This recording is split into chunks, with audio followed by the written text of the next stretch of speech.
အားလုံးပဲမင်္ဂလာပါကျွန်တော်ဒီနေ့မှာတော့လေဒီ OSE short application တက်ကိုဘယ်လိုအလွယ်တကူဝင်ပြီးတော့မှ short ဈေးတွေနဲ့ဈေးဝယ်လို့ရတယ်ဆိုတော့ကျွန်တော်ပြပြပါမယ်ကျွန်တော်ဒီ OSE short application ထဲမှာဈေးဝယ်မှာဆိုကျွန်တော် tablet ကိုကျွန်တော်အထူး short ဈေးတွေချပေးထားပါတယ်ပထမဦးဆုံးကျွန်တော်ဒီ Play Store ထဲကိုသွားမယ်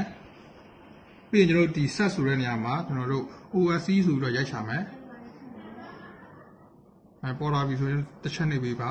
ပြီးရင် install ပေါ့ကျွန်တော် download လေးကိုခဏဆောင်ပေးပါ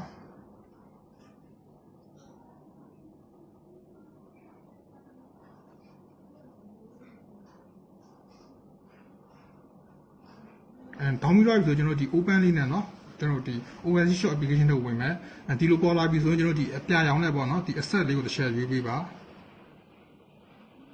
ဒါပေါ်လာဆိုကျွန်တော်တို့ cancel တစ်ချက်နေပေးပေါ့เนาะ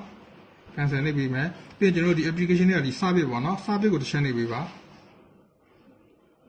ပြီးရင်ဒီမှာကျွန်တော်တို့ one key ပေါ့เนาะ one key နဲ့ကျွန်တော်တို့ဒီ login ဝင်မယ်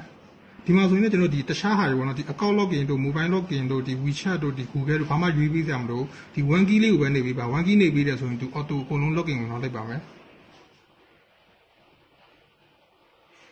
ဒါဆိုကျွန်တော် login ဝင်ပြီးသွားပြီ